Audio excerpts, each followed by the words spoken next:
teste aí. Então, em primeiro lugar, cumprimentar todos os estudantes da UNEB e também estudantes de outras instituições que se inscreveram, pessoas de movimentos sociais, professores, enfim, pesquisadores que estão participando desta atividade. Tá? Cumprimentar de modo especial os estudantes que estão na mesa, Kétrin, Carla, Verena. O professor José Geraldo Souza Júnior, carinhosamente, seja bem-vindo, professor José Geraldo. A professora Sara Cortes, também carinhosamente seja bem-vinda, que vão estar fazendo aqui o debate, né, em torno do tema, para o qual foram convidados. Também cumprimentar a professora Adriana Lima, que vai colaborar comigo aqui na mediação deste debate. Os colegas professores, né, que fazem parte da organização deste evento, o professor Paulo Torres, da UFES, o professor Celso Fávero, da UNEB, o professor Carlos Freitas, também da UNEB e da UFBA. Cumprimentar a professora Estela, que está aqui conosco, acompanhando as nossas atividades, também professora da UNEB. Cumprimentar aqui o nosso companheiro Joelson, que apareceu já por aqui nos bastidores, no café, e que está nos acompanhando também. Bom, enfim, a todos. E o currículo dos professores que vão fazer o debate aqui, o professor José Geraldo, que vai começar com 30 minutos de exposição inicial, seguido da professora Sara, que vai fazer uma problematização a partir da fala do professor José Geraldo em 20 a 25 minutos, e no tempo restante, cerca de 30 minutos, aí nós teremos para responder a questões, né, dos participantes em geral, de todos aqueles que se desejarem colocar questões. E informo desde logo, né, que convencionei aqui com a mesa, que as pessoas, no momento do debate, podem também, além de colocar no chat suas perguntas, mas podem também ligar o microfone, ligar a câmera para fazer perguntas, certo? Só pedimos, né, mais uma vez, manter as câmeras e os microfones desligados durante as falas. Mas na hora do debate, na inscrição de cada um, pode ligar o microfone e falar também. Ok? Deixa eu ver se eu deixei de fazer alguma informação. Bom, apresentar o professor José Geraldo e a professora Sara, para mim é desnecessário nesse momento, porque já foram apresentados. É o resumo dos tipos. Alguém está falando? Não sei se é. Como é que é? Não. Então, eu apenas acrescento, a partir das informações que já nos foram passadas aí, sobre o professor José Geraldo, que é o primeiro que vai falar, tá? Para além do currículo, que é extenso, que foi aqui apenas resumido, um dado que o professor José Geraldo é coordenador do grupo de pesquisa O Direito Achado na Rua, na Universidade de Brasília, e também tenho a honra de ter sido seu orientando no mestrado, eternamente orientando, e também foi orientador da professora Sara, que vai estar conosco participando. Então, para mim, assim, duplamente honrosa essa participação aqui, esta mediação desse debate. Bem-vindo, professor José Geraldo, e bem-vinda a professora Sara, que está conosco aí cotidianamente, fazendo debates diversos, certo? Sobre os temas da atualidade do Brasil e do mundo. Então, sejam bem-vindos e sintam-se à vontade para o nosso encontro aqui. Professor, a palavra está contigo. Professor José Geraldo, para iniciar os debates. Então, O senhor tem 30 minutos. Tá bem. Eu começo agradecendo o convite e também a distinção por inserir a temática do direito achado na rua no esquema organizativo dessa série de debates, deste conjunto de seminários. E, ao fazê-lo, eu quero cumprimentar todos os professores e professoras das instituições organizadoras, a UNEB e a Universidade Estadual de Feira de Santana, e aos professores que, comigo, na mesa de coordenação, instala os trabalhos. O professor Clóvis Araújo, a professora Adriana Lima e professora Sara Cortes, mas também todos os professores que estão na organização deste evento ou estão participando desta etapa do seminário. Professor Estela, Pedro, professor Torres, professor Carlos. Não tenho a noção exata de todos os que estão aí presentes, mas aos poucos vou identificando aqui pelo chat ou pelas menções que cada um venha fazer, né? E quero dizer que é importante que esse debate hoje também, além do tema, seja uma oportunidade para marcar, né, o protagonismo militante professado, né, da função do docente, né, que hoje é seu dia, né, mas que a cada dia do ano e da vida toda vai nos engajando nesse compromisso que faz com que o professor, mais que seja um docente, ele professe, né, uma condição de existência, um compromisso de identidade e de solidariedade social. Bom, quero dizer também, Clóvis, que não tem como não me sentir acolhido, né, com o espaço não apenas afetivo da baianidade que marca esses eventos, em si já é um colo no qual a gente se aconchega, historicamente e politicamente, mas por conta também da tremenda aliança que vem se formando com laços muito fortes, já quase que mais de uma geração de estudantes e hoje grandes professores e grandes militantes que vem se renovando, porque parece que já temos uma nova safra lá entre nós, atuando nos dois programas em que o Direito Achado na Rua, como grupo de pesquisa e como linha de pesquisa, tem inserção, que é o programa de pós-graduação da Faculdade de Direito e o programa de pós-graduação em Direitos Humanos e Cidadania, esse interdisciplinar, do Centro de Estudos Avançados Multidisciplinares.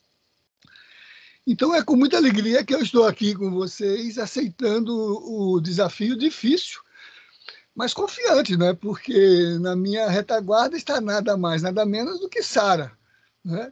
Se ela socorreu o povo de Abraão, imagine esse pobre José, né?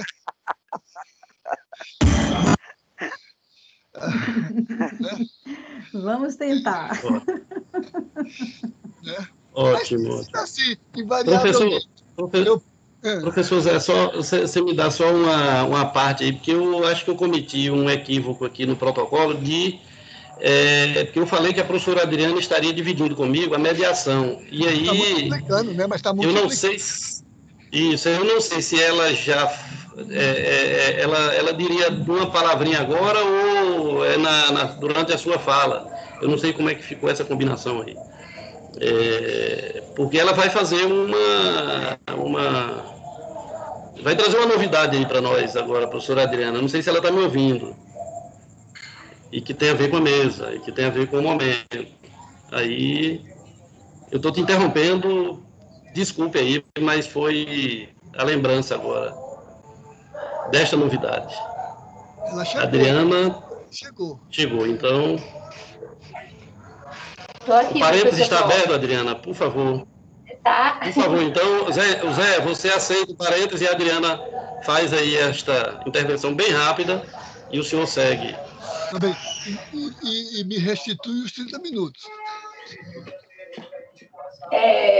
Boa noite a todas, boa noite a todos. O professor José Geraldo pediu para que nós fizéssemos um parêntese muito rápido, né, para trazer uma questão de primeira mão, o volume 9 do Direito Achado na Rua, para que todos pudessem conhecer. Nós já temos 8 volumes impressos, é uma obra que a gente já tínhamos a versão online que está disposta no repositório, mas agora a gente tem a versão impressa do volume 9, que trata da questão da introdução crítica ao direito urbanístico. Então, é uma obra de fundamental importância no momento que a gente tem uma ação devastadora sobre as cidades, que durante a pandemia a gente está vendo muitas leis urbanísticas que estão sendo revisadas, né? E também temos vários casos de despejos em vários lugares do Brasil. Então, assim, uma obra muito importante e a gente gostaria de partilhar essa novidade com vocês. Então, o professor ainda não recebeu, eu fui a primeira a receber, então estou extremamente privilegiada e compartilhamos aqui com todos vocês. Aqui da Bahia tem vários autores, né? Temos artigos da SESI, temos artigo do CEAS, inscritos desses coletivos de vários professores que estão aqui conosco, e é com muito prazer que a gente partilha essa novidade do volume 9. E aí a gente também pode anunciar que o volume 10 está no forno, né, professor? Sim. O volume 10, a professora Sara, professor Clóvis, professor Pedro, tem artigo no volume 10. Então, se preparem aí que as novidades editoriais do Direito Achado na Rua não param. Muito obrigada, bom trabalho para todo mundo. A professora Adriana é uma das organizadoras do volume, com a dupla missão de representar o coletivo Direito Achado na Rua e o Instituto Brasileiro de Direito Urbanístico, que são os parceiros dessa edição. Bem, o tema proposto para o nosso encontro, de alguma maneira, até me ultrapassa, porque trata do direito achado na rua e perspectivas para além do capital. É um tema desafiador. Por isso que eu disse que eu estou pulando no trapézio sem redes, mas esperando que Sara me ampare no triplo mortal aqui e que eu chegue incólume ao chão. Eu digo isso porque, ultimamente, eu tenho discutido alguns aspectos do que está embutido nesse tema e, em geral, com uma condição bastante realista de todos com os quais tenho dialogado no tocante a esse sentido de ultrapassagem do capital. Né? Mesmo há poucos dias, participei de uma conversa com o professor Boaventura de Souza Santos, num programa de rede social do canal do Gustavo Conde, sobre os impasses da civilização. É mais do que o capital, os impasses da civilização e as novas formas de controle dos sentidos. E na discussão ali, todos tínhamos, né, a consciência agudizada e, de certo modo, infelicitada pelo que filosoficamente se diz, é o mal-estar da nossa existência nesta quadra de desenvolvimento histórico, econômico, social, cultural, político, jurídico, que é marcada pelo advento do sistema capitalista de produção. É um sistema que concentra, que aliena o humano das subjetividades que traz para se configurarem como insumos de seu próprio modo de se desenvolver, né? Que canibaliza a vida e canibaliza a própria natureza e hoje destrói nessa canibalização o humano e o planetário, né? E, todavia, que parece se alimentar das suas próprias crises e, de certo modo, está sempre ressurgindo e está sempre se diferenciando no seu objetivo final, que é o de devorar-se a si próprio, mas junto com todos nós, quando tudo chega ao fim, escatologicamente falando. E, todavia, nessas conversas, né, não há quem não aponte o fato de que, na conjuntura que nós estamos vivendo, agudizada diz o Papa na sua encíclica mais recente, né, pelo tangimento que nos fazem duas dimensões desta realidade dramática. De um lado, no bojo do modo capitalista de produção e na sua estratégia subordinante de se apropriar de tudo que o social realiza, o crescimento de um sistema miliciano que, em escala global, representa o fortalecimento de uma direita espalhada pelo mundo, uma direita extremada, né, que não hesita diante de nenhuma ação que represente expandir a voragem desse modo de produção. E, de outro, essa pandemia que é fruto também desse processo, é resultado do desequilíbrio que resulta desse processo, né? Mas que coloca em risco, né, o planeta, porque ela representa ser uma expressão do que no sistema predatório que o capitalismo realiza, uma consequência das profundas mudanças que se dão na estabilidade do próprio sistema planetário, na natureza devastada e nas relações sociais esgarçadas. Aquilo que na encíclica do Papa atual, lançada agora dia 4, ele chama de desconstrucionismo, porque se apresenta como uma crise que parece derreter a consciência histórica e os projetos comuns de sociedade, porque no bojo do que realiza, gera indiferença com os direitos humanos, cria travessias breves e perigosas, traz medos, traz conflitos e traz polarizações exacerbadas, de tal modo que, nesse processo, a gente não tem muitas referências, não tem um céu de estrelas para nos conduzir, não tem um mapa de orientação para nos orientar o percurso. E entre o que ele chama de sombras de um mundo fechado e a possibilidade de pensar em gerar um mundo aberto, a nossa capacidade de visão é muito reduzida, né? Então, por exemplo, eu não tenho dúvida, o próprio Papa, em outros textos, em outros escritos, tem dito, né, que nessa globalização da indiferença, do descarte e do que é um desenvolvimento criminalizado, porque é pecaminoso no sentido da sua linguagem pastoral, porque mata, né, porque destrói o humano, né? Eu não tenho dúvida que essa conjunção de fatores que agudizam, que ali naquele debate com o Boaventura se chamou impasse da civilização, aponta para um futuro a construir, não é um destino, né? Embora dentro da perspectiva da expressão ideológica do capitalismo, né, se reporte sempre a possibilidade de um outro normal, de um outro modo de humanização do próprio capital, de reconstrução das relações sociais, né? Mas com uma retomada daquilo que foi o percurso histórico até aqui realizado, né? Eu não tenho dúvida que, não obstante todas essas considerações, tudo isso esbarra em dois limites mais imediatos, né?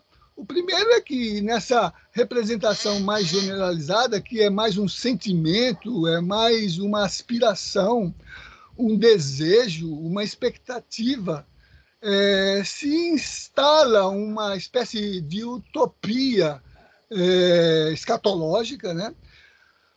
Mas que não tem demarcações, não se sabe como isso se processará, porque é algo que está num quadro de incerteza e de imprevisibilidade. Uma tensão agudizada nas disputas geopolíticas desse processo e hegemonistas entre China, Rússia, Estados Unidos, podem produzir uma clivagem mais destrutiva, mais desconstrutiva do que os dilúvios do passado e as guerras mundiais do contemporâneo, né? Então, ou porque são muito utópicas, ou porque são muito imprevisíveis, né? Esta condição do que aqui entre nós estamos denominando de além do capital é um voo por instrumentos, é um voo sem visibilidade, né? Pode ser que até lá nem o planeta nem nós tenhamos sobrevivido. Então, o futuro do capital é a deblaque geral do planeta, do sistema social e da vida, tal como nós a entendemos, tal como a gente compreende, né? Claro que, por exemplo, eu volto sempre ao Papa, porque, embora ele coloque essa visão que não é mais milenarista, é uma visão de elaboração de passagens que pensem, por exemplo, uma perspectiva de desenvolvimento integral, né, que se humanize na linha de reconstruir as relações pela solidariedade e pela fraternidade, como ele propõe na Fratelli Tutti, mas vinha propondo nas outras encíclicas que já lançou, né? Mas ele traz algo que é o que é meu ponto de armação. Eu disse isso no debate com o Boaventura e digo agora para discutir, esperando que, por exemplo, na discussão a gente encontre amarras mais consistentes para o que eu vou enunciar, né? Eu até no debate mencionei o poema do José Régio para dizer: não sei para onde vou, não sei como vou, só sei que não vou por aí. E o que eu queria dizer é que, seja qual for a imprevisibilidade, a incerteza ou o tópico que tem nesse processo, a partir do direito achado na rua, o que a gente faz não é desenhar, não é um horizonte imaginado de uma utopia irrealista. É construir uma mediação no contemporâneo, no presente, um agir constitutivo da nossa capacidade de nos mobilizarmos e de nos organizarmos para desenvolver estratégias de convivência, de coexistência, de resgate do fraterno, como propõe o Papa, e aqui eu aludo ao fraterno não em sentido teológico, mas em sentido político, o elemento esquecido do enunciado de expectativas civilizatórias que, na luta pelos direitos humanos, configurou a tríade da liberdade, da igualdade e da fraternidade, né? Para pensar, inclusive, uma dimensão fraterna do jurídico, do constitucionalismo, das condições de convivência. Dimensões que têm nos auxiliado no cotidiano, no dia a dia, com o horizonte de expectativas de um humano reescrito na consciência de seu projeto de sociedade, no qual os direitos medem essa passagem que a consciência realiza, saltando da história para a política transformadora, no que o direito possa ter um papel. O direito achado na rua, por exemplo, né? E que esse papel estaria mais ou menos inscrito no fato de que, enquanto movimento no presente, movimento ativado para um futuro que possamos disputar e construir, como proposta nossa, proposta dos movimentos sociais, dos coletivos que se associam, que se confraternizam na perspectiva de inserir o humano planificado nas lutas emancipatórias, né? Eu tenho disse no outro encontro sobre os sujeitos de direito, os sujeitos coletivos de direito, no encontro de Feira de Santana, que o humano não é um dado estabelecido num momento por um incidente biológico. O humano é uma construção na história. Nós não nascemos humanos, nós nos humanizamos na experiência de afirmar a nossa condição emancipada na plenitude do exercício de todas as nossas potencialidades.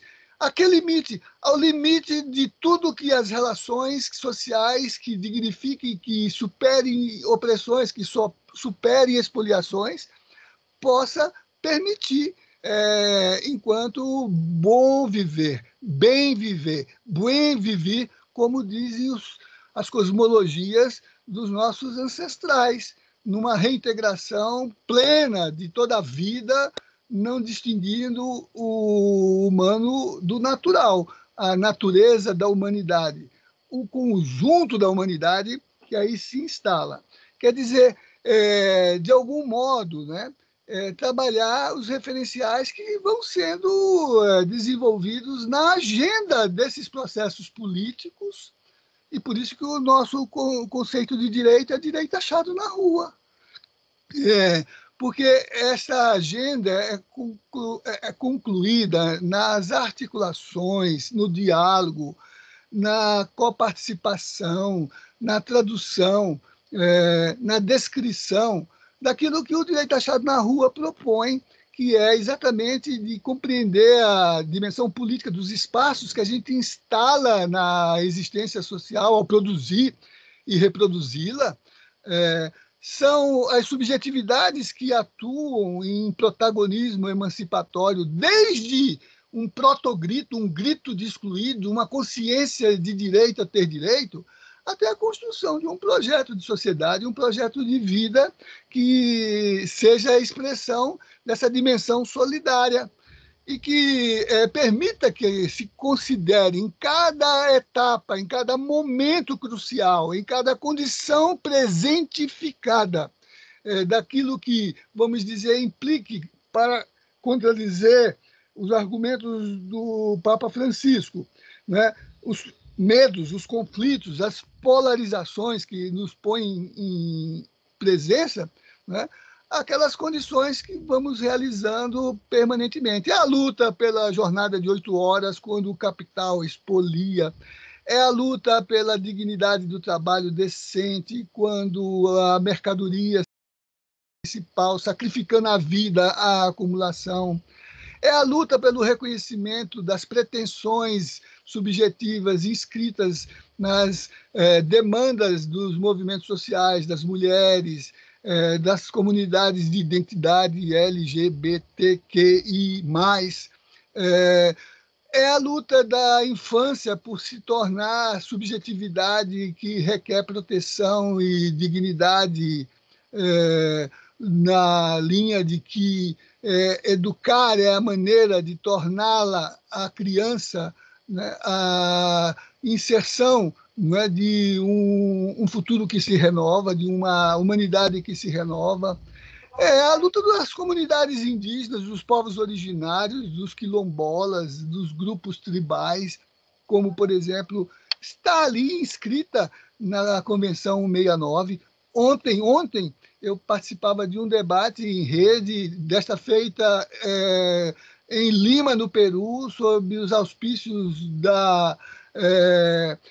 do Instituto Internacional de Direito e Sociedade de Lima, do Instituto Interamericano de Direitos Humanos e da própria Universidade de Brasília, mas também sob os auspícios do Poder Judicial da República do Peru, em que ali se interpelava os sistemas formais e estatais e burocráticos de direito para se abrir aos outros modos de vivenciar a dimensão constitutiva, instituinte dos direitos que as tradições e que as experiências sociais podem realizar.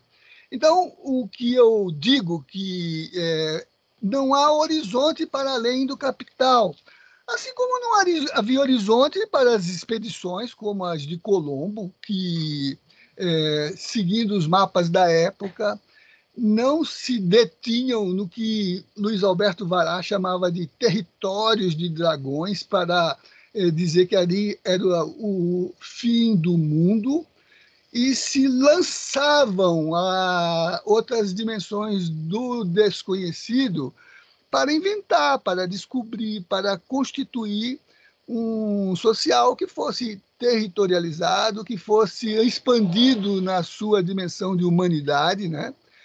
Superando os registros redutores do humano, dos selvagens, das feras, dos monstros, das bestas, dos silvícolas, para aceitar as suas reivindicações de uma vida digna, de uma vida plena, de uma vida completa, de uma vida humana, né? Então, eu diria assim que o nosso trabalho é esse, demarcar no cotidiano as dimensões do social que instala novos espaços de articulação para produzir essas agendas, de estabelecer as identidades protagonistas que se apresentam com uma abertura de sentido para pensar a integração das formas de existir numa dimensão de solidariedade e de fraternidade. Pode ser como o Papa coloca, mas pode ser como nós, por exemplo, nas nossas comunidades universitárias, por exemplo, inserimos na reivindicação de cotas, como já fizemos, a dimensão de um constitucionalismo fraterno, que possa ser expressão da realização de uma justiça histórica, mediada pela materialização de uma justiça que se constitua numa juridicidade expandida. Pode ser como o que temos feito seja, por exemplo, reivindicar o que está sendo feito hoje, né? Uma abertura do sistema econômico e do sistema político para trazer para a ordem do dia dos objetivos sociais o humano e não a mercadoria, o social e não o econômico, o político e não o empreendedorismo. Não que essas dimensões não possam ser articuladas no campo da política, mas elas têm que ser subordinadas e não subordinantes.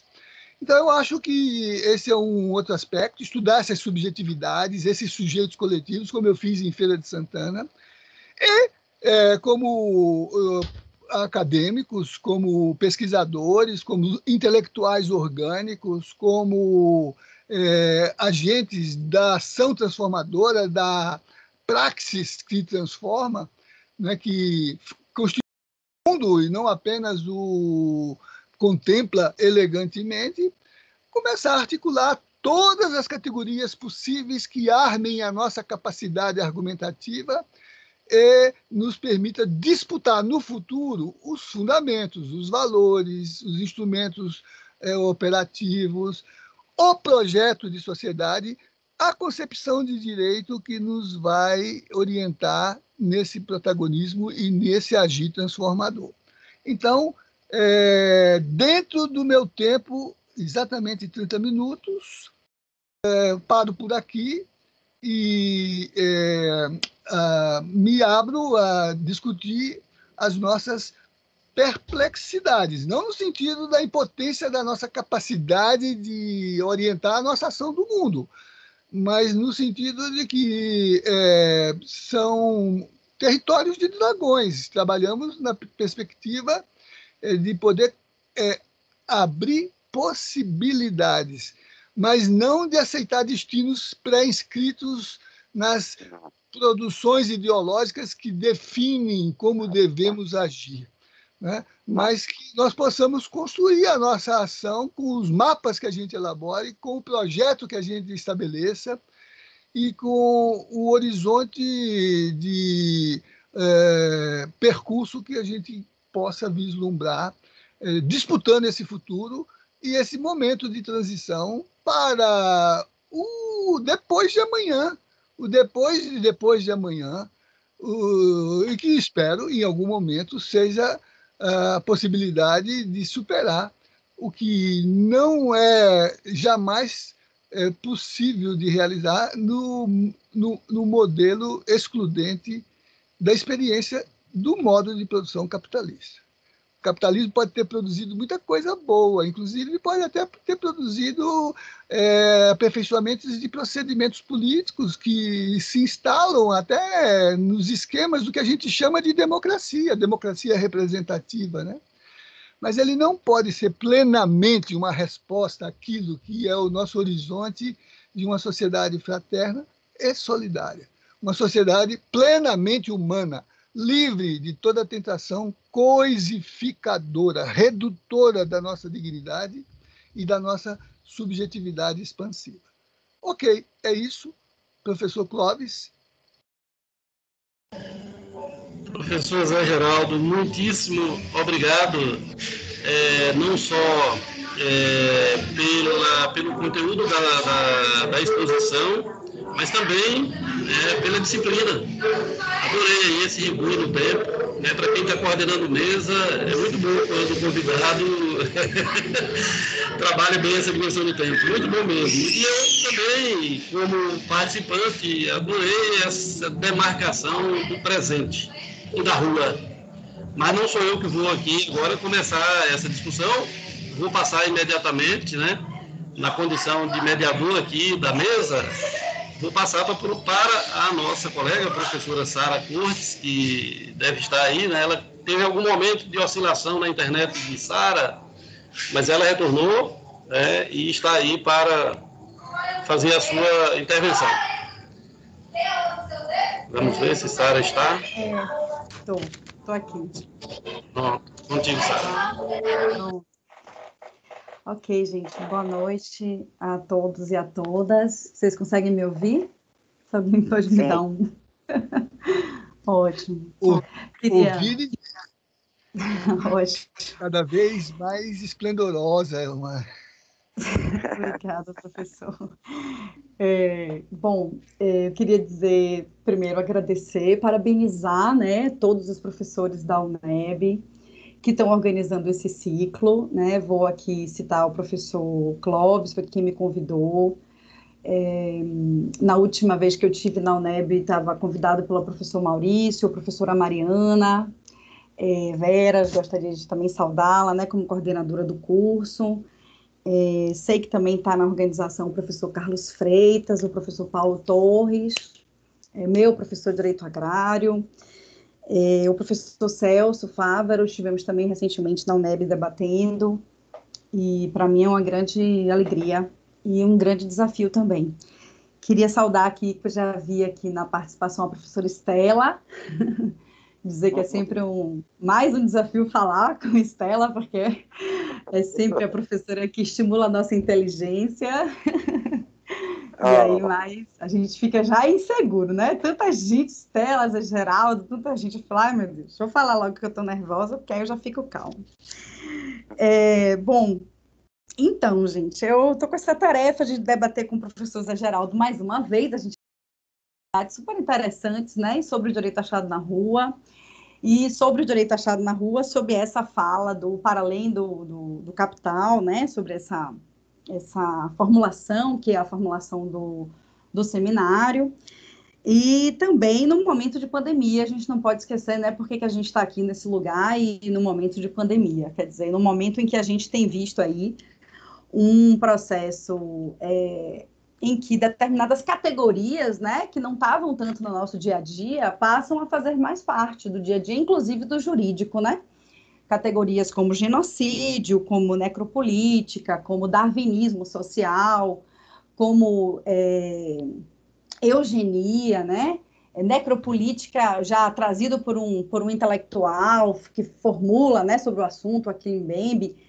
Mas as outras categorias não são tão novas, né, essa etnonecropolítica, né, elas são de categorias que, inclusive, a eugenia já esteve na nossa Constituição lá, né, no início do século passado, a ideia também do racismo científico também já esteve presente.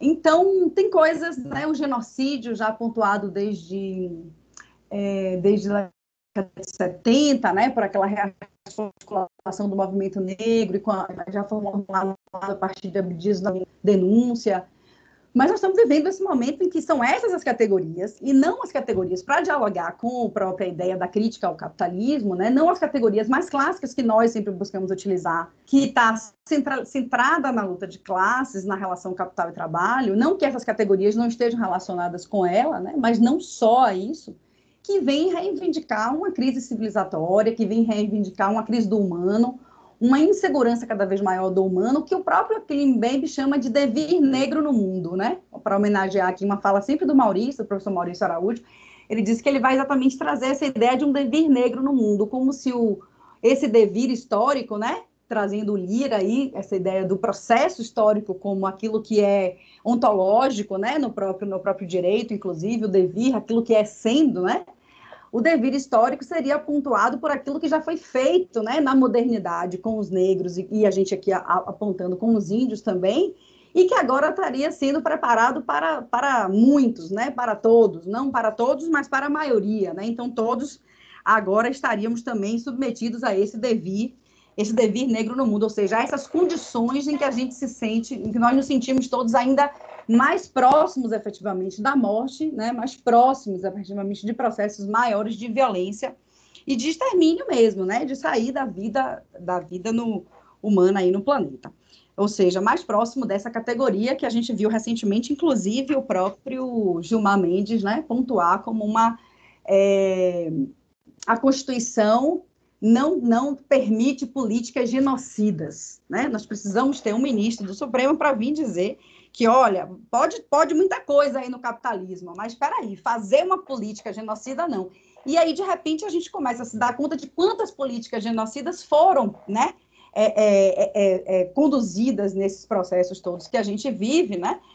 A professora Tula Pires tem uma fala muito interessante sobre as negociações que foram feitas de todos os projetos políticos no país, desde a instalação da República, em que o sangue negro e o sangue indígena sempre teriam sido uma moeda de troca desses projetos políticos para a manutenção dos seus interesses ou para a garantia do poder. E isso nos leva a uma série de pensamentos sobre a função e sobre o papel do direito, né, nesse processo. Nesse momento, por exemplo, nós estamos vivendo uma série de possibilidades de agenda, de debates, né, de que nós teríamos que estar fazendo, né, e nós estamos discutindo ainda ficando na conjuntura, né, entre a agenda, mais uma vez, a agenda punitivista, né, a agenda do artigo 316, se é isso, como é que vai ser interpretado, se o caput, se não, se deverá ter a prisão preventiva, se não deverá, ou seja, capturados por uma agenda do punitivismo, ora capturados por uma agenda de debate sobre a corrupção, ou capturados por aquilo que a professora Virgínia Fontes chamou num vídeo recentemente de gestão da pobreza, ou pobretologia, né, que ela vai remeter aí a uma agenda do Banco Mundial a implantar na América Latina, no máximo, uma agenda de gestão da pobreza para conter a ira social, né, para fazer o que ela chama de falsificação da ira social. E aí são perguntas que a gente se coloca, né, em que medida a defesa de uma perspectiva, uma determinada perspectiva dos direitos humanos, e aí eu dou um exemplo do tipo, para concretizar, né? Como é que nós passamos a dizer que nós saímos do mapa da pobreza, né? Com determinados intelectuais, por exemplo, na FAO, que indicavam que nós tínhamos saído do mapa da pobreza, né? Utilizando como referência a ONU e a FAO, sem ter mexido na estrutura agrária, né? Sem ter mexido no latifúndio, sem ter mexido naquilo que causa e que gera a pobreza, né?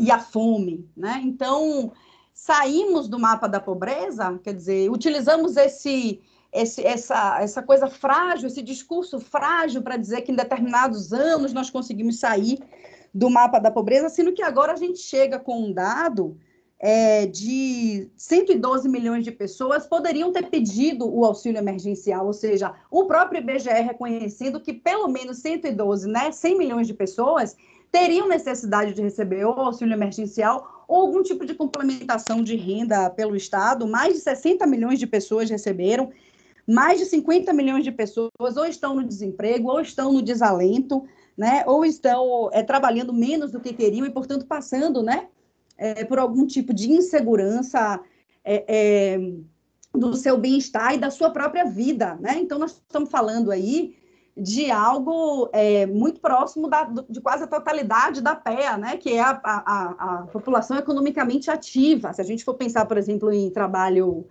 remoto, a gente vai ter um trabalhador a cada 10 fazendo com possibilidade de estar em trabalho remoto, né? Então, mesmo quando nós falamos de processos em que o Banco Mundial teria pensado, e que todos os governos, de um certo modo, fizeram essa gestão, né, em diversos programas, e aí a nossa perplexidade agora, como este governo quer usar, de algum modo, a mesma estratégia, né, dos outros governos para gerir a pobreza com um determinado programa, e aí a decisão deles é de onde vai tirar esses recursos, e que ele possa se manter, inclusive, dentro da hegemonia, utilizando essas mesmas estruturas, né? E a gente entra numa determinada perplexidade, né?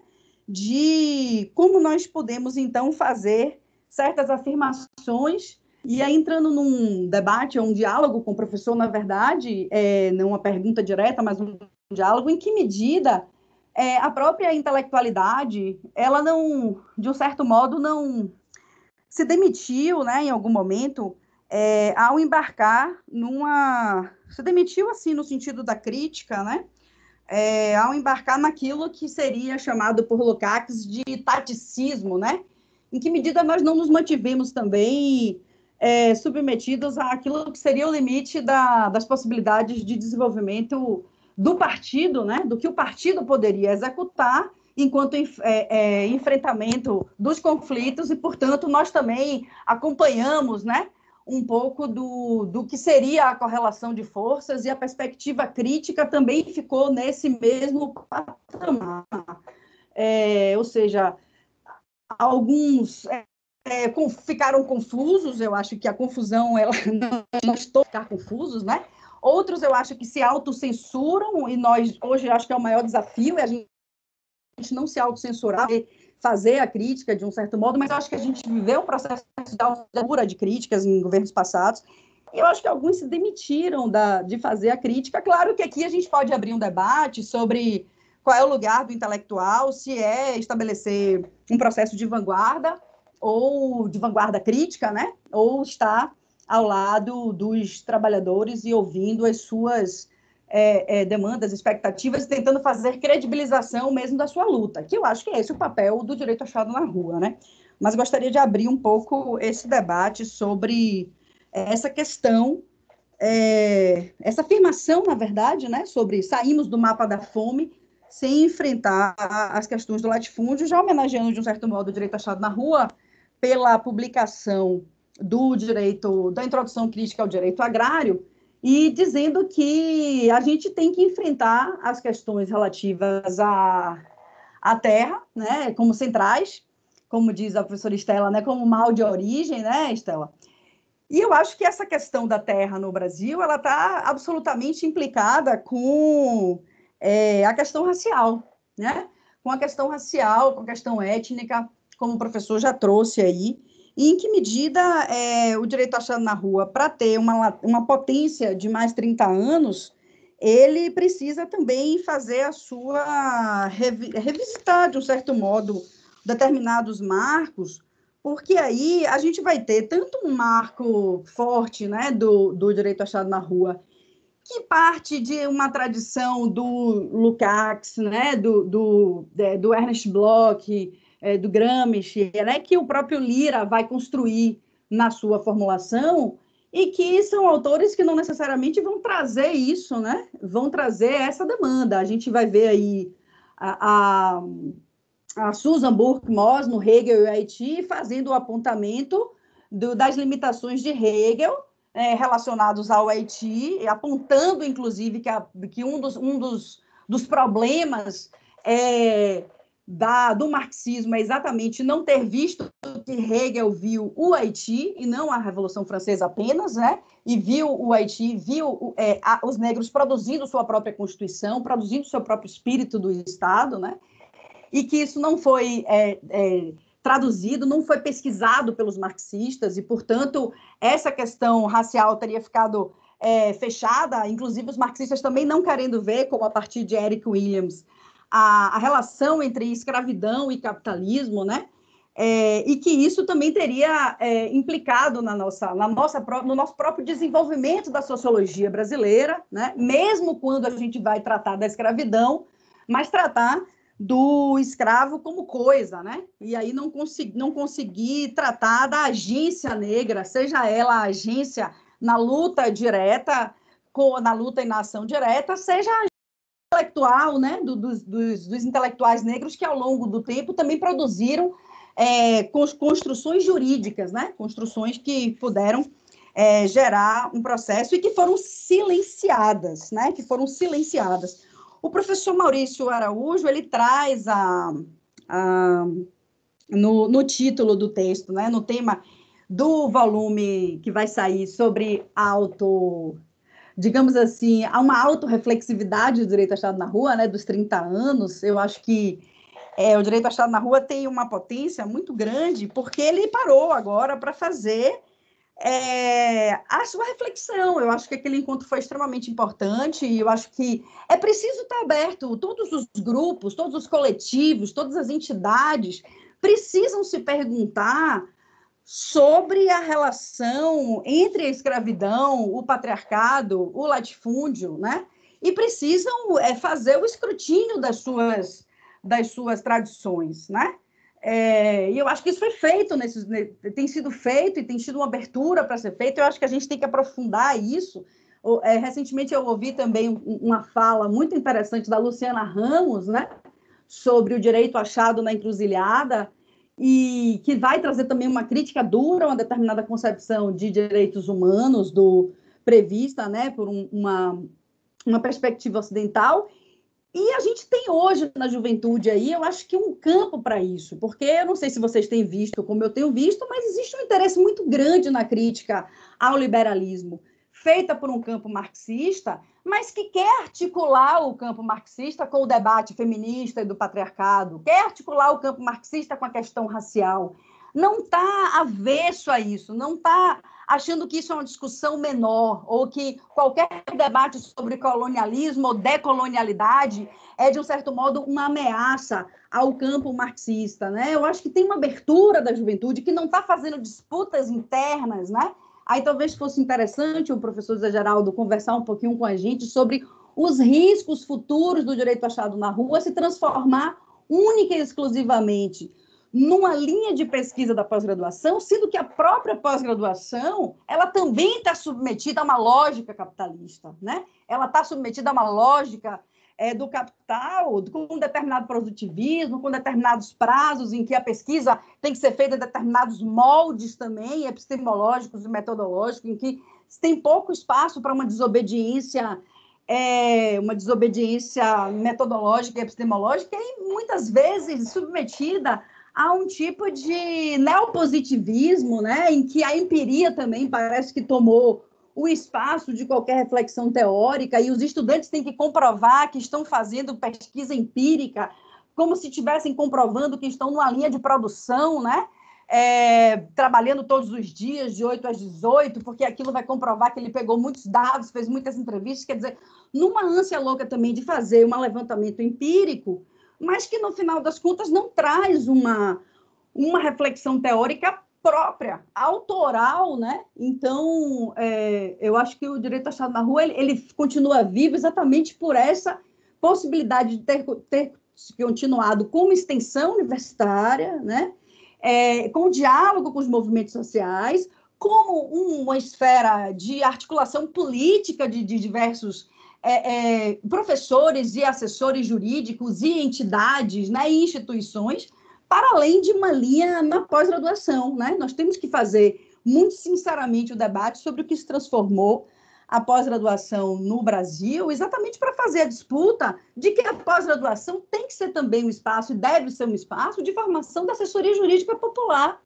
E, portanto, ela deve reconhecer determinadas práticas internas da universidade que são epistemicidas, né? Para entrar aqui no debate com o Maurício e concluindo a minha fala, em que o Maurício vai apontar nesse texto dele sobre o epistemicídio, em que a gente pode falar do epistemicídio do ponto de vista epistêmico e do ponto de vista metodológico, mas a gente pode falar também do sofrimento cotidiano dos estudantes que foram incluídos na universidade, mas como eu ouvia de uma aluna outro dia, a inclusão não pode ser uma inclusão para sofrer, né? Para colocar os estudantes num processo de sofrimento, porque não tem espaço para fazer a sua escrevivência, não tem espaço para fazer o relato ou a dinâmica de falar da sua própria história, e que a sua própria história possa se transformar num conhecimento legítimo e válido da universidade, porque ele tem que ficar citando um monte de autores, sejam nacionais ou internacionais, em que ele não se vê, muitas vezes, traduzido ali. Bom, então, para terminar, eu vou terminar com uma citação da Lélia Gonzalez, em que ela diz algo que eu acho que a gente deve ler o Roberto Lira, a partir dessa leitura da Lélia, quando ela diz assim, olha, nós precisamos trabalhar com duas categorias, né? Consciência e memória. Então, ela diz assim, como consciência, a gente entende o lugar do descobrimento, do encobrimento, da alienação e do esquecimento e até do saber. É por aí que o discurso ideológico se faz presente. Já a memória, a gente considera como não saber, que conhece. Esse lugar de inscrições que restituem uma história que não foi escrita. O lugar da emergência da verdade, a memória. Dessa verdade que se estrutura como ficção. A consciência exclui o que a memória inclui. Daí, na medida que o lugar da rejeição da consciência se expressa como discurso dominante, ou efeitos desse discurso numa dada cultura, ocultando a memória, mediante a imposição do que ela, consciência, afirma como verdade. Mas a memória tem suas astúcias e seu jogo de cintura. Por isso, ela fala através das mancadas do discurso.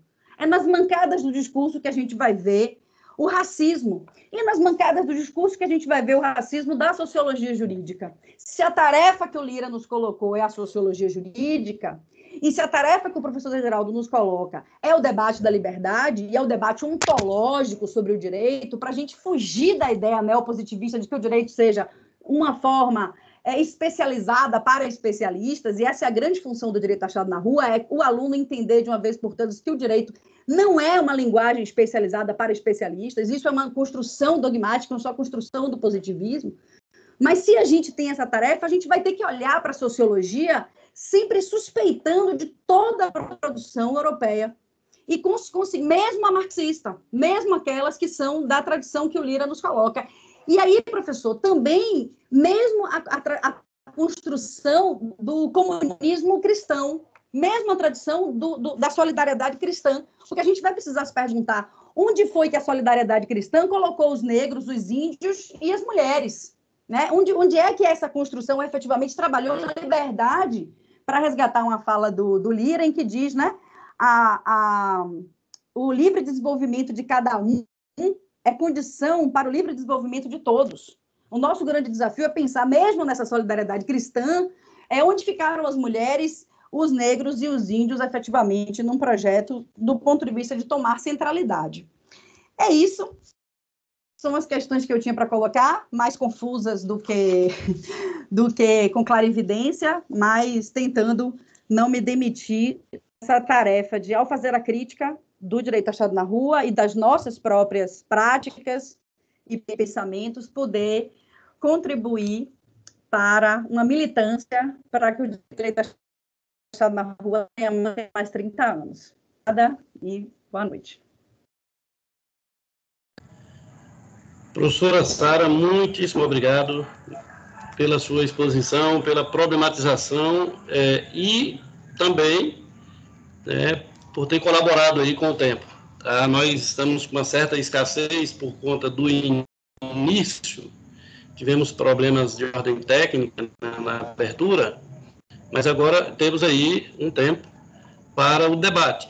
A professora Sara já traz algumas questões aí para o professor José Geraldo, que eu acredito que só aí já daria uma segunda rodada bastante densa aí de retorno do professor José Geraldo. Mas nós temos que abrir para o áudio. Oi. Perdão.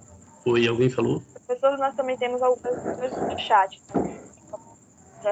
Isso, então nós temos questões do chat, que aí o pessoal vai estar colocando aí. E também nós temos colegas que estão na sala, que estão acompanhando, que possivelmente gostariam de fazer alguma questão. Aproveito para registrar, além daqueles que eu já registrei, o professor Pedro Diamantino, que também está conosco, conversamos no cafezinho, mas agora ao vivo, né, apresentando, né? E a professora Márcia Mise, que eu acredito também que entrou, porque ela estava anunciando a chegada no início do evento, então deve estar por aí. Aqui eu só estou registrando os que eu estou lembrando e com os quais eu tive contato, certo? Mas aproveito para desejar boas-vindas e um bom debate para todos que estão aí. Então, está aberto agora. O pessoal também que está conosco, as estudantes, né, que estão na mesa, a Kathleen, a Carla, Verena, também podem ter alguma questão em termos de problematização a trazer. Eu já vi aqui que tem pergunta, né, no chat, tem também comentário, eu já vi o professor Celso Fávero. Aí eu passo, então, para as estudantes que estão no apoio, né, para apresentar aí as questões que já estão elaboradas e também nos ajudar aí na coordenação das demais que virão. Palavra com vocês aí, para a gente trabalhar aqui de forma compartilhada. E também a Adriana, se estiver por aí, que possa também continuar nessa colaboração. Boa noite.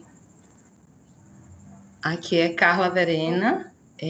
Primeiro eu quero parabenizar os professores pelo dia. Alô? Me ouvem? Estamos escutando. Me ouvem? Sim. Sim, Carla, pode continuar. Quero parabenizar os professores pelo Dia do Professor, que é todo dia, mas hoje é um dia especial. E quero também agradecer a presença de todos e todas aqui. Bem, nós temos 4 questões aqui.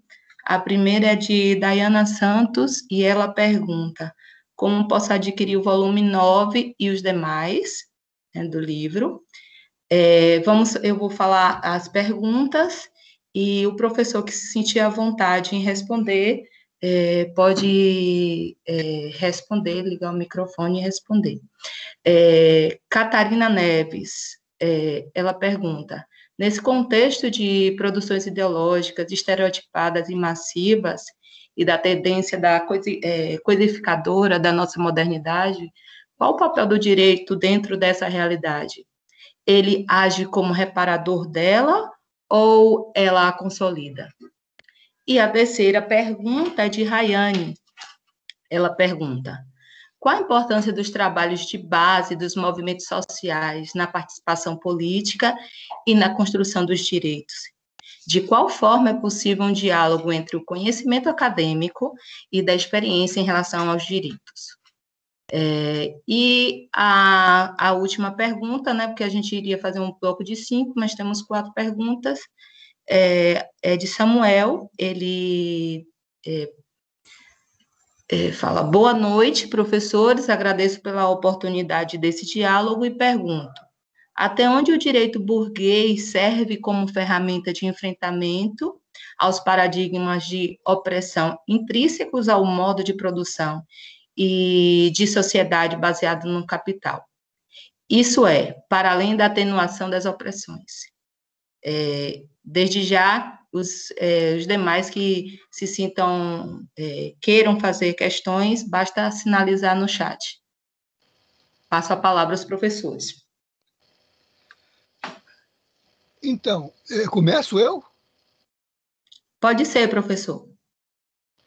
Olha, eu estava super preocupado, porque eu tinha dito ao Clóvis que eu tenho aula às 21 horas, né? Mas eu já mandei uma mensagem para os monitores que eles vão construindo com a sua autonomia a relação pedagógica, que são alunos de graduação lá da pesquisa jurídica, fundada em 2 fundamentos: não há aprendizagem do direito sem pesquisa e sem autoria, né? E também pedi à monitoria de pós-graduação que acompanha o grupo para também estar presente, para eu me sentir mais no meu salto triplo mortal carpado sem rede e dar conta das questões aqui que são muito boas. Elas, vamos dizer assim, não vão caber no formato dessa nossa atividade, porque elas são um balanço que Sara ainda acrescentou o ingrediente de autocrítica, o que gera, né, uma maior exigência de recuperar alguns processos, algumas questões, né, e alguns percursos. Mas o principal é conter, né, o desejo de aprofundar com cada um o que foi levantado do ponto de vista do que cabe aqui ao primeiro expositor suscitar, né? E como o primeiro expositor foi lançado assim, ao desafio pela própria Sara, né, é a ela que eu tenho que me dirigir primeiro, né? Entre aliviado e ao mesmo tempo, entre assim, assustado, né? Aliviado porque ela, claro, né, não vai se meter a discutir o fim do capitalismo numa conjuntura em que a gente vive e, portanto, deixou o capitalismo para lá e veio discutir a continuidade do direito achado na rua, que eu achei ótimo, porque, de certo modo, eu acho que ela aceitou os termos que eu propus, né? Não é que não haja a possibilidade de um fim do capitalismo, é que a nossa questão não é acabar com ele, a nossa aqui, de intelectuais e de militantes. A nossa questão é organizar a nossa capacidade de nos tornarmos a representação de um projeto de sociedade anticapitalista, né? Que refute o capitalismo, que se torne uma alternativa e uma possibilidade de superá-lo, né? Só que, como isso é utópico, a gente tem que trabalhar no cotidiano, no aqui e agora, como esse programa nosso aqui está fazendo. E aí eu queria dizer assim, primeiro, né, Sara, que nós não fizemos os 30 anos para fazer um balanço. Nós fizemos uns 30 anos como uma etapa de um processo que não tem começo nem fim, porque não começa há 30 anos. Começa com o debate da teoria crítica, do esgotamento do paradigma do positivismo, com a discussão sobre a possibilidade do direito ter alguma relevância na discussão do sistema de transformação social. Começa com a discussão epistemológica sobre como conhecer e de que modo o direito pode ter um papel na articulação dos processos de conhecimento. Conhece o quê? Conhece... Né? Por isso que o primeiro ponto de partida sempre foi o que o Lira disse, não dizer o que o direito é, mas ir a cada passo dissolvendo as falsas impressões que ideológica ou de qualquer outra interferência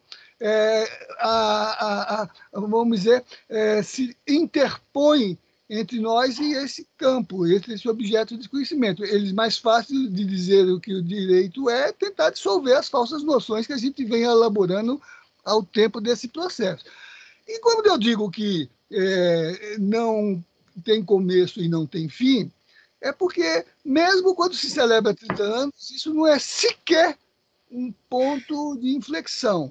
É um momento de organização dos materiais disponíveis. Por exemplo, fez a celebração dos 30 anos com a produção de uma quantidade... Os anais eletrônicos já estão aí com mais de 1.000 páginas de reflexão em oficinas, em grupos de trabalhos, com mobilizações de mais de 800 sujeitos que vieram do Brasil todo e nas oficinas discutiram as suas experiências, retemperaram as suas energias, se revitalizaram na interlocução, no intercâmbio, no companheirismo, na afetividade, na possibilidade de sermos uma escola, de sermos um consórcio de produtores de conhecimento e de agentes de transformação da sociedade, movimentos sociais, autores orgânicos das práticas das políticas transformadoras indígenas, quilombolas, ribeirinhos, né? Esse momento, inclusive, por exemplo, nem completamos o volume 10 e o volume 9 está chegando aí, com novos temas, com novas interlocuções, com novas dimensões. Aquela coleção Direito Vivo continua, estão produzindo um agora. Quais são as questões emergentes, as questões interpelantes, as questões que nos desafiam, que não tinham horizonte de visibilidade, mas agora se colocam como exigências de respostas teóricas e políticas no processo, né? Algo mais ou menos que a estudante de mestrado Sara Cortes, num texto que produziu para aquela revista Estudos de Direito Público, que a gente publicava só trabalhos dos pós-graduandos, ela colocou como tarefa do humanismo dialético, se referindo à construção do socialismo como democracia sem fim, e dizendo que as condições de conjuntura não deviam ser diques para aprisionar e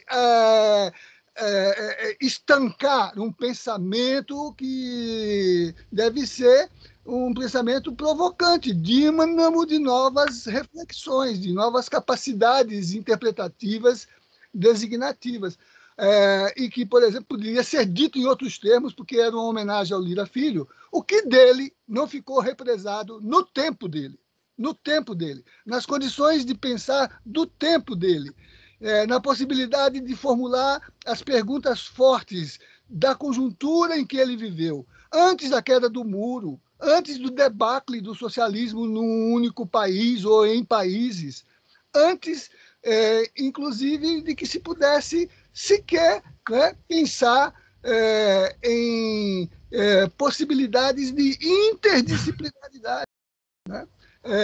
E que a estudante Sara colocou num texto importante, que não ficou lá na estudante, porque ela reproduziu isso no encontro dos 30 anos, no debate que teve conosco, com a presença de uma intelectualidade importante do Brasil e de outros países, né, que dialogaram com ela. Então, por isso que eu acho muito bom, e sempre com a sugestão de Roberto Lira Filho e do meu querido avô, com quem eu aprendi muito desde a infância, né, a gente sempre pensa um pensamento em seu tempo, mas também tentando induzir de condições do tempo em que ele é produzido, o que dele se projeta para além do que ele formulou, se ele foi capaz de elaborar questões fortes. É por isso que se Lukács disse de Hegel, o importante não são os seus filosofemas, mas o seu filosofar. O importante não é as respostas que ele deu, mas as questões que ele formulou. E é o que está um pouco no livro de Jean Hippolyte, Hegel en son temps. Hegel em seu tempo. Hegel em seu tempo. É claro que ele não podia pensar o Haiti, que nem era uma referência na geografia, no seu tempo, embora a África já fosse uma referência para indicar, né, alguma expressão interpelante, porque isso já se colocara para a Igreja desde o século XVI, se esses autóctones do processo e do empreendimento da conquista colonizadora eram gente ou não. Nem eles responderam no tempo dele, nem nós no nosso tempo. Nem eles responderam no tempo deles, nem nós no nosso tempo. É verdade que o Papa Paulo III, na Sublimes Deus, 1537, estabeleceu que os índios são gente, tem alma. Gente como nós, é verdade, né? Mas é verdade que entre nós, mesmo na melhor intelectualidade, inclusive universitária, isso não está claro. Basta ver a recusa a cotas para negros e índios nas nossas universidades. A recusa da alta intelectualidade. Há cotas para índios e para... Não quer dizer que nós não tenhamos construído essas possibilidades. Por exemplo, quando se instalou a Constituinte, seu professor Moreira Alves disse, como presidente que instalava a Assembleia, em aula para os constituintes, na qual ele resumiu todas as constituições modernas, uma a uma, da francesa e americana até a última brasileira, todas, menos uma. não está na plaquete, que é o discurso que ele fez, a Constituição do México, a Constituição que inseriu a nota de social para a Constituição, para a matéria constitucional, a partir da Revolução Camponesa dos zapatistas. Né? De Zapata, não de Chiapas, de Zapata. Né? Não viu, não enxergou, não percebeu o significado. Como hoje, por exemplo, muitos intelectuais nossos não percebem a Constituição do Equador, a Constituição da Bolívia, a Constituição da Venezuela, a Constituição do Peru e, às vezes, a Constituição brasileira. No Supremo Tribunal Federal, o ministro disse que dorme sonhando com a Constituição de Weimar e desperta em pesadelo, porque ele aparece em sonhos, a Constituição da Bolívia. Esse mesmo ministro que levou Luciana Ramos a escrever um repto do direito achado em Uganda contra a mesma autoridade do Supremo que disse que o direito é achado na lei e não na rua. Então, essas questões não estão claras, como não estão claras no mundo em geral e nos debates das Nações Unidas sobre como definir as grandes políticas que estruturam as lutas sociais por reconhecimento. Basta ver as tensões das declarações da década de 1990, não só a mais geral de Viena, mas a do habitat, a das mulheres, a das populações, a do racismo e xenofobia, que geraram uma tremenda tensão, não apenas diplomática, mas paradigmática, para que se produzisse a mediação de reconhecimento que viesse das constituições positivadas dos países reconhecidos nas Nações Unidas, a partir da lição dos movimentos sociais que tiveram assento nessas assembleias, o que já responde à questão, por exemplo, da Rayane. Né? São os movimentos que vão fazendo essa dinâmica, né? E são eles que vão interpelando as estratégias daquilo que, por exemplo, falando de estrutura universitária de educação em direito, o Lira chamava de ensino errado do direito, pelo duplo equívoco da inadequada apreensão do objeto de conhecimento. Não se conhece e ensina bem o que se apreende mal, por isso ele dizia pesquisa, mas em que direito? Que é a pergunta clássica do direito achado na rua. Pesquisa em que direito? Uma resposta dramática, porque nos coloca em tensão não apenas com os que pensam diferentes da gente, mas por um grande coletivo que pensa parecido com nós. Né? E que assimila o sociologismo positivista, ainda que negue o positivismo jurídico. Né? E que, por exemplo, está muito bem instalado nas comunidades de pesquisa empírica em direito, que não aceita a hipótese do pluralismo, porque ela quebra o requisito do conforto metodológico, de saber o lugar exato em que se visualiza no social o jurídico, que será ou uma jurisprudência ensandecida, como a gente está assistindo nesses dias, e você mencionou hoje o debate sobre o 316, ou sobre a discussão da autonomia universitária, que também está em processo. Né? Então, o primeiro ponto a considerar é este, e que remete a uma discussão que você colocou bem, que é o impasse entre um debate que não é novo, porque ele se deu nos anos 1960, no contraponto entre o pensamento liberal e o pensamento socialista, de onde emergiu a tese antagônica do intelectual orgânico ao intelectual livre pensador, o intelectual diletante, né? A tensão entre uma filosofia da praxis e uma filosofia da contemplação, né? E que, em todo caso, se atualiza, porque se ali era o embate entre socialismo e capitalismo, agora é um embate entre uma civilização que esgota o seu paradigma e uma civilização que quer emergir dos destroços deste mundo desconstruído. Né? E aí eu quero dizer que é esse embate que o direito achado na rua assume. Claro, dialogando com os protocolos dos projetos pedagógicos. Por isso que hoje, na UNB, pelo menos, e em muitas universidades brasileiras, tenho corrido por muitas universidades brasileiras, o direito achado na rua é linha de pesquisa, é disciplina na pós-graduação, na graduação, e é o dínamo de mobilizações sobre extensão universitária. Agora mesmo participei de 5 ou 6 encontros virtuais no Rio Grande do Sul, em Santa Catarina, no Mato Grosso, na Bahia, sobre a questão da curricularização da extensão e a contribuição do direito achado na rua nesse processo, porque todo o direito achado na rua nasceu como extensão, no sentido não de que é um pilar destacado da estrutura orgânica do sistema de pensamento, mas porque não há sistema universitário se não houver essa indissociabilidade. Se na extensão não houver epistemologia, se não houver pesquisa, se na pesquisa não houver extensão, não houver diálogo com o social, e no ensino, né?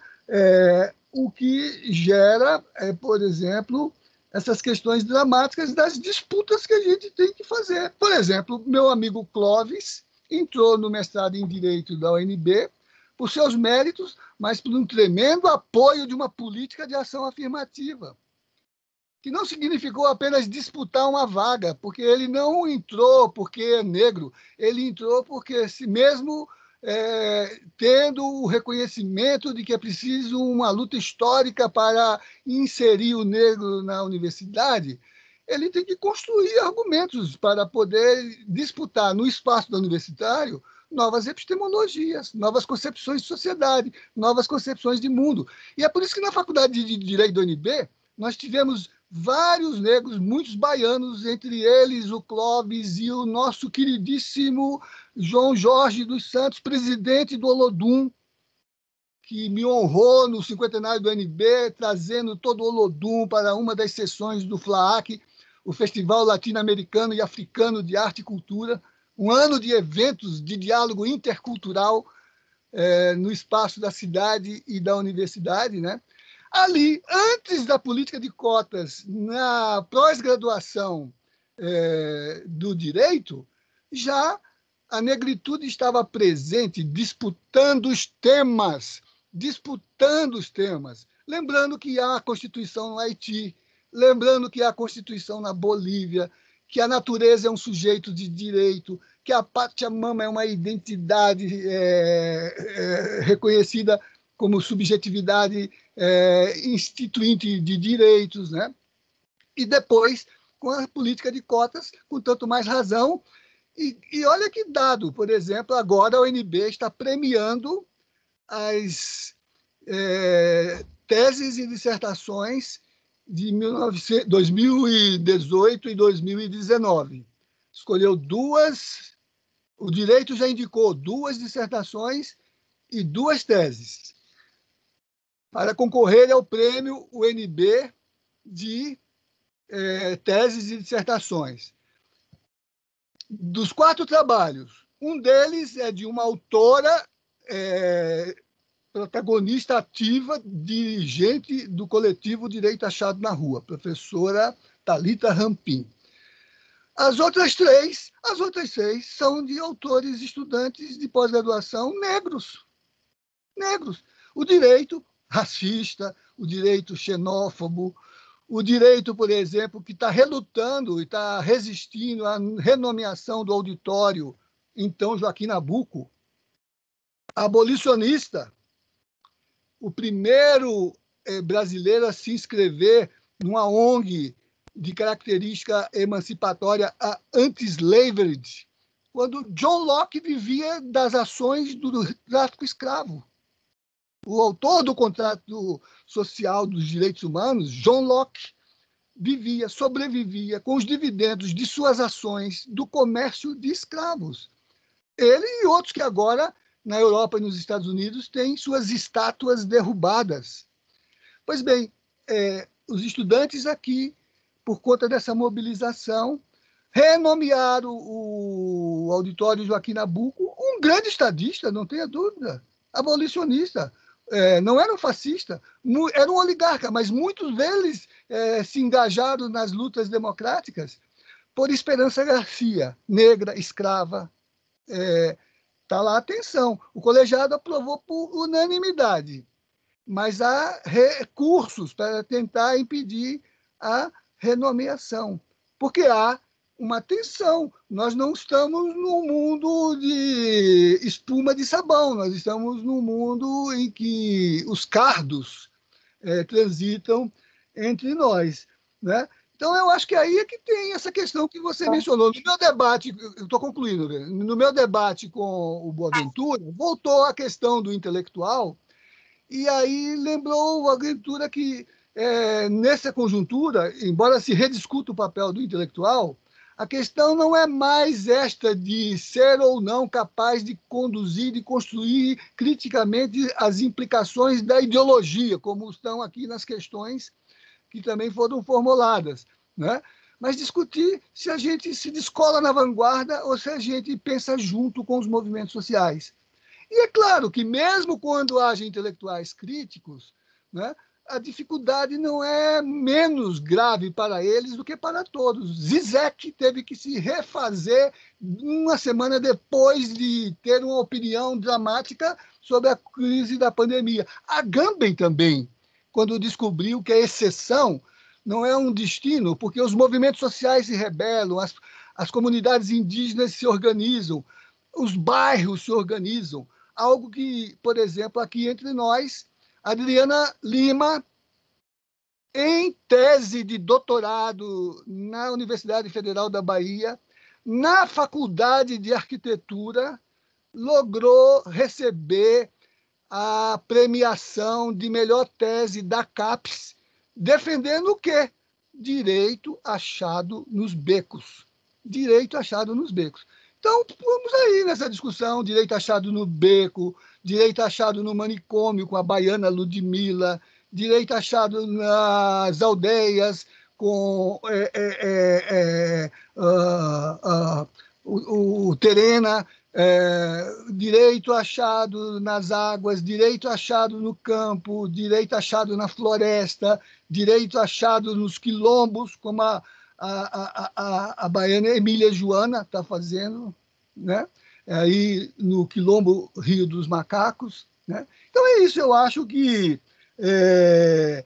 pensar em nosso tempo, pensar que a potência nos projeta, pensar que o sentido autocrítico é o que o Lira chamava de reflexividade e autoconsciência, pensar que a inteligência não reduz a sua potencialidade explicativa se ela for capaz de pensar com o social, junto com os movimentos sociais, não se descolando da vanguarda. Por exemplo, sendo como o subcomandante Marcos, não é isso? Subcomandante, porque comandante é o povo, não é isso?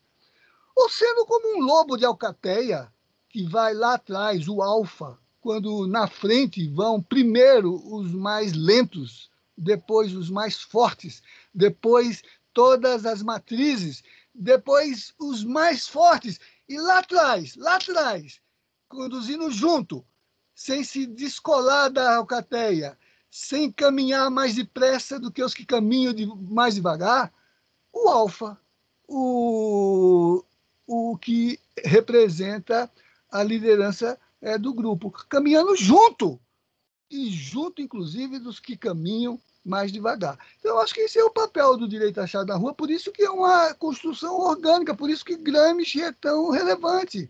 E é por isso que, entre nós, o mais importante é dissolver as falsas noções, desideologizar dos nossos discursos teóricos e técnicos as infiltrações de concepções de mundo ou de recalcitrâncias de teorias que serviram ao seu tempo, mas são respostas sempre fracas se as perguntas são mais fortes do que elas. Então, o nosso papel como direita na rua é tentar trabalhar as perguntas fortes e deixar que o tempo inclua, como aqui nesse chat, essas respostas importantes, mais importantes do que o que a gente está dizendo, porque são questões relevantes, questões que nos movem, questões que nos instigam, que nos fazem repensar as nossas referências. Muito bem, é isso. Professor, muito obrigado. Tem mais... como o senhor aceitou avançar um pouquinho mais no tempo, já designou lá os monitores para dar continuidade à aula? Só uma última questão para a Sara, do cristianismo da igreja, né? Junto com a crítica dela, o Vaticano também está querendo um outro papa, porque para aquela estrutura da Cúria, né, o Papa atual é demasiadamente encarnado, no sentido de carne, e da rua, no sentido de compromisso com as subjetividades sociais, né? Então, eles querem um Papa urgente, porque esse Papa isso aí não responde a essa igreja que traduziu, como ela disse, não é, a legitimação da alienação do humano no mundo, né? Mas também produziu referências importantes, né? Como essas que justificam a fala de Francisco, Fratelli Tutti, né? E que vai levar o Papa a reunir os jovens economistas de menos de 35 anos em Assis, em novembro do ano que vem, para pensar uma outra economia, uma outra lógica da distribuição da riqueza social produzida no mundo. Eu diria que se para os grandes problemas do mundo, as respostas, as grandes questões, as questões fortes, as respostas são fracas, aqui neste momento nós estamos assistindo, acompanhando a um debate em que há perguntas fortes e respostas também muito fortes. Mas eu passo aí, designo mais uma vez as nossas monitoras aí para colocar mais algumas questões, e aí a sugestão aqui é que ao responder, os debatedores já façam as considerações finais para a gente ir para os encaminhamentos aí e terminar por conta do avançar do tempo. Pode ser assim? Todo mundo de acordo? A gente vai criando as regras aí com a bola rolando também, né? A ideia do direito em movimento. Mas professor? A Sara agora. Professor? Sim. Nós vamos passar a palavra para a professora Sara, para que ela contribua com as questões que já foram colocadas, e a gente pede, por conta do avançar da hora, o tema é um tema que não se esgota aqui, né? A gente pede que os professores, ao fazerem suas contribuições, já façam suas considerações finais.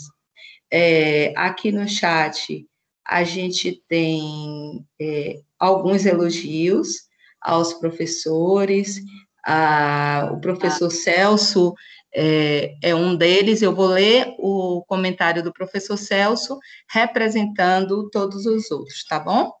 Ele diz: boa intervenção do professor Geraldo, o direito tem uma dimensão política. O direito achado na rua, conforme o professor, se constrói a partir do cotidiano, das contribuições e demandas que são largamente plurais. Disputa os projetos de futuro a partir desse chão plural. Não propõe e não vislumbra um horizonte de utopia, para além das contradições estruturais atualmente vividas. Com isso, ele não se deixa sempre de novo capturar pela agenda capital, com todas as suas formas de destruição do humano. Até que ponto nós nos tornamos reféns permanentes do capital com todas as suas expressões? Me ouvem? Sim. Me ouvem? Sim, Carla. Bem, então agora eu passo a palavra para a professora Sara e, de antemão, quero agradecê-los pela presença. O professor Geraldo foi elogiado aqui como muito simpático, a professora Sara também, então agradeço desde já. E, na sequência da professora Sara, devolvo para os professores e Kathleen vai fazer o encerramento, tá bom? Obrigada. Ok. Então, quanto às perguntas, né, sobre o papel do direito, é sempre a pergunta que a gente vai receber dos alunos. Recentemente eu recebi uma pergunta sobre, professor, o que que você pensa sobre, a gente vai pela via do direito, e aí a via reformista, né, em tese, ou a gente vai pela via da violência e da revolução? Enfim, eu dizia para ele que eu não consigo ver o direito, aí respondendo essa pergunta do Samuel, na perspectiva do Lira, o que você está chamando de direito burguês, ou desse direito no capital, né?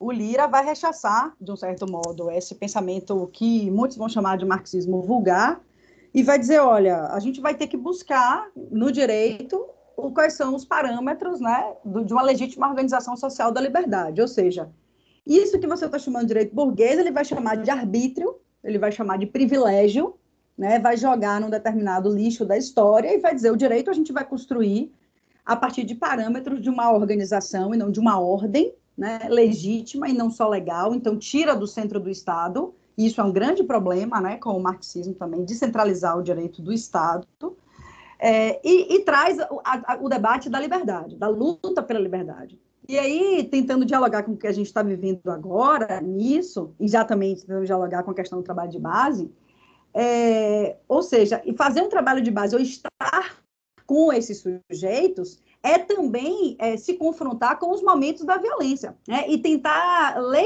legitimar os processos de resistência que envolvem processos violentos. Quer dizer, o que a gente vai chamar de violência, não vulgarizar o sentido da violência, né? Mas tentar compreender o direito num enquadramento em que a gente perceba o que é resistência, o que é retomada de terra, né?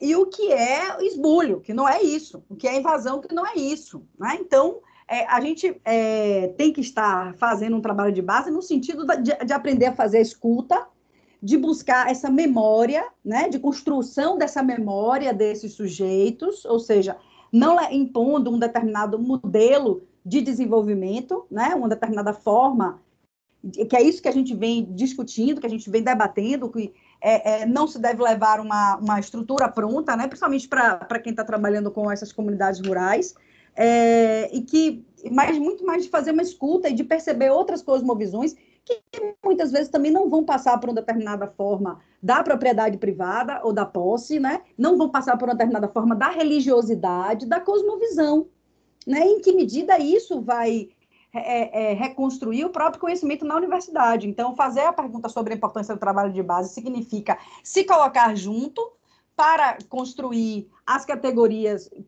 juntamente, enfrentar os processos de violência, que eu acho que é o maior desafio, é construir a assessoria jurídica popular para estar ao lado, percebendo a Dora Lúcia de Lima Bertulho, no livro Direito e Relações Sociais, ela vai falar do direito como esse agente duplo, né? De algum modo, o Lira vai trazer a dialética social do direito para dizer isso. Você tem um direito positivado que vai nos ajudar em determinado momento, mas em determinado momento aquilo que é direito positivo deve ser construído como privilégio ou como arbítrio. A gente deve tentar fazer essa separação, né, entre isso. Então, essa ideia de que o direito é sempre um direito burguês, eu sei que vocês vão ter um grande ciclo aí, vão discutir o Pachucanes, né? Acho que essa pergunta do trabalho de base deve voltar também para a sessão com o professor Sérgio São Bernardo, que vai discutir o direito africano, que vai discutir outras cosmovisões. Eu acho que vocês estão com um ciclo muito rico que vão poder responder a essas perguntas também que são contundentes, né? E que devem perpassar aí durante todo o curso, né? Acho que essas são poucas contribuições que eu possa dar aqui até aqui.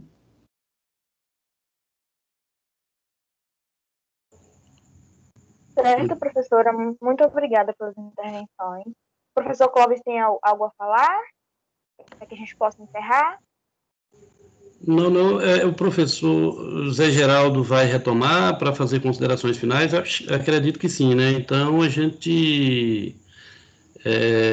eu quero, assim, como quem está aqui nessa condição, né, de colaborador com a coordenação da mesa, né, com mediação do debate, dizer que hoje nós tivemos, assim, duas grandes aulas, Tá? Aliás, 3, né? Porque o professor José Geraldo ele começa, tá? E quando ele retorna às reações de Sara e as questões também de outras pessoas, é uma segunda aula. Então, Sara faz, aliás, uma terceira. Sara faz a segunda e José a terceira. Então, está ficando gravado. Para quem não acompanhou na integralidade, pode rever esta aula. Tá? Estas 3 aulas assim, foram extraordinárias. Nós temos aí provocações para as próximas 8, 10 sessões que virão, porque todos os temas aqui foram atravessados aqui, neste momento, com os 2 que aqui vieram como convidados para esta mesa. Então, só tenho mesmo a agradecer e dizer que foi muitíssimo rico mesmo. E a lembrança que o professor José Geraldo traz da época do mestrado na Universidade de Brasília foi assim extraordinária. Estar lá com o João Jorge, com Vilma Francisco, com Marisa Rios. Então, imagina chegar um bloco de afrodescendentes dentro de um programa de mestrado de uma universidade no centro. Realmente impactante para quem está e para nós que chegamos. Muito impactante. Então, foi assim uma experiência, para a minha vida, extraordinária, tá? E que permanece. Virei professor e continuei o aprendizado, mas aquele momento ali foi fundamental, tá? Foi demarcador, foi divisor de águas para a minha vida, na relação com o estudante, na relação com a universidade, na relação com o mundo, tá? E comigo mesmo. Então, muito obrigado, eu agradeço muito aos 2, tá? E também à organização do evento por ter dado a oportunidade de estar aqui, tá? Curtindo esse momento com vocês. Valeu! A expressão bem baiana mesmo. Certo?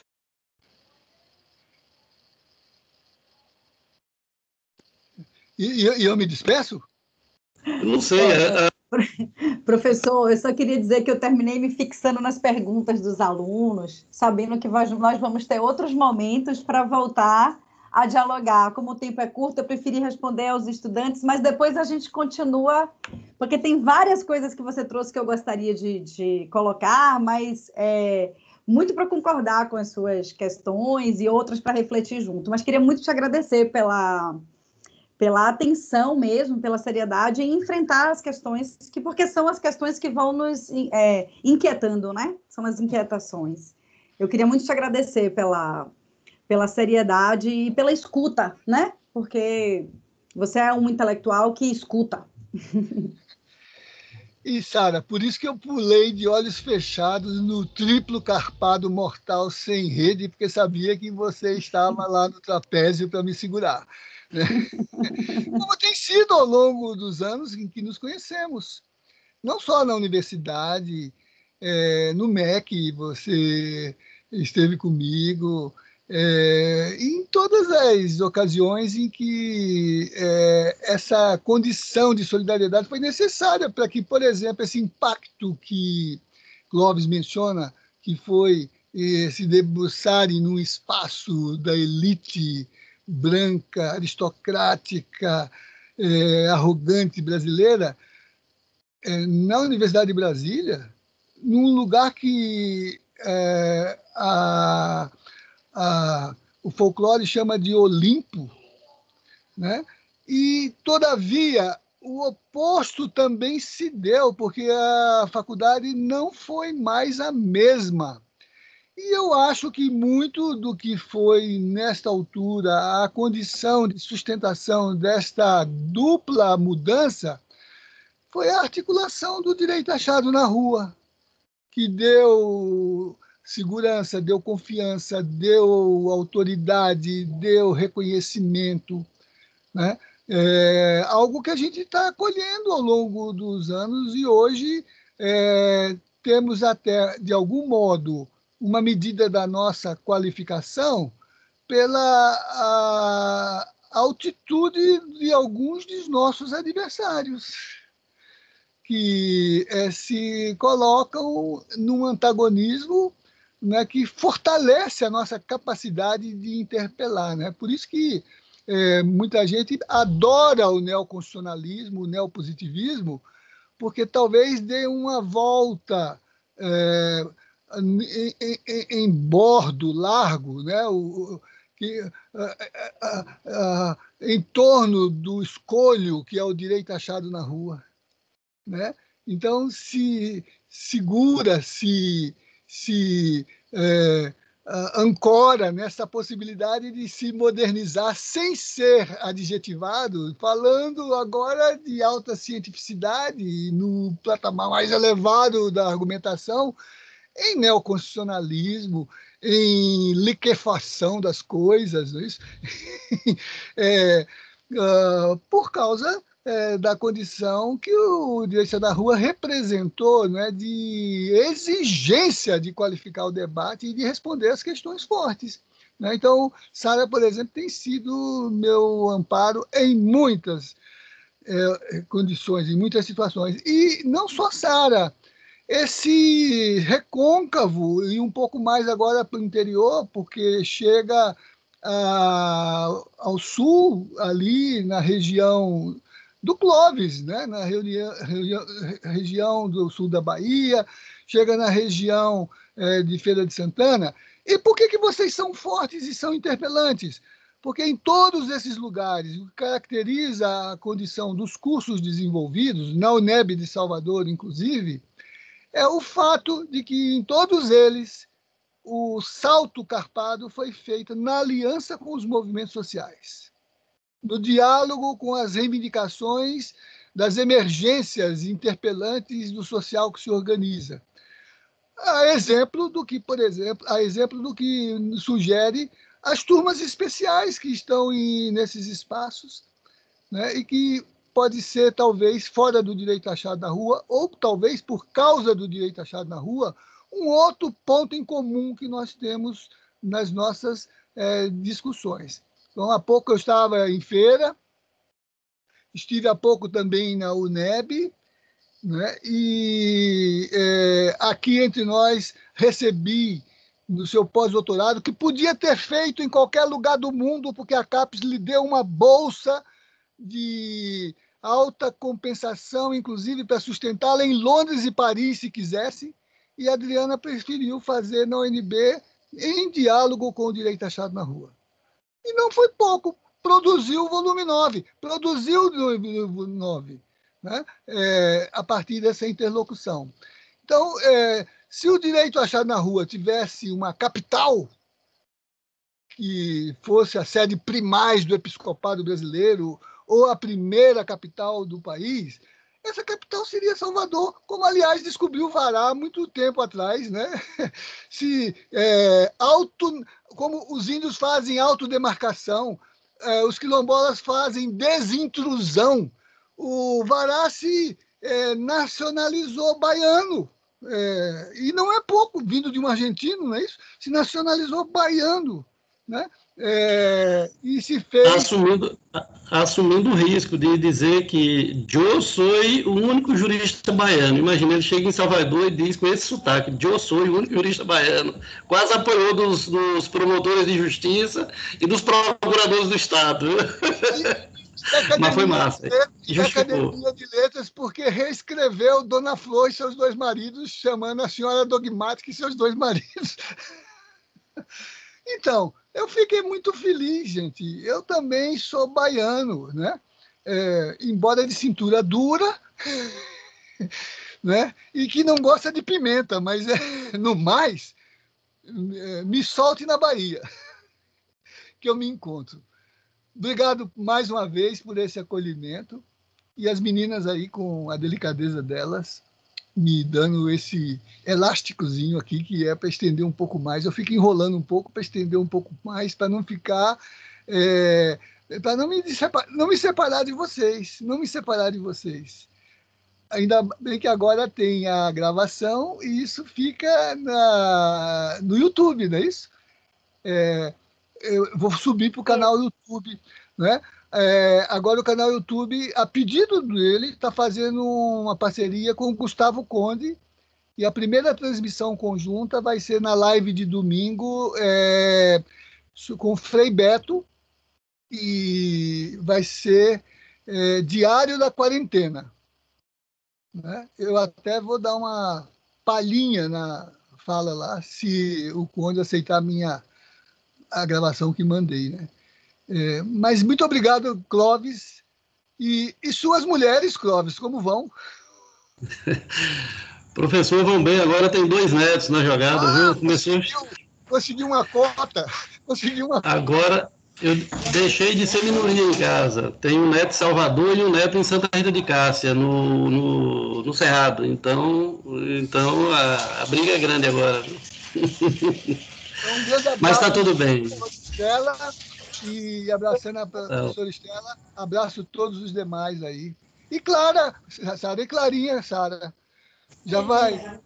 Está lhe desafiando muito. Está sendo uma Sarinha junto de você, tá? Tá. Está lhe fazendo beber do próprio remédio? Isso. Infelizmente, eu vou ter que interromper. A sala já está se esvaziando, então eu preciso passar os informes antes que a gente perca esse público, certo? Eu agradecer. Eu posso sair para ir para a minha classe? Pode, professor, claro, fique à vontade. Obrigado, tchau. Obrigado pela presença, por toda a paciência, pelas explanações. Muito obrigado. E feliz dia do professor. Obrigado.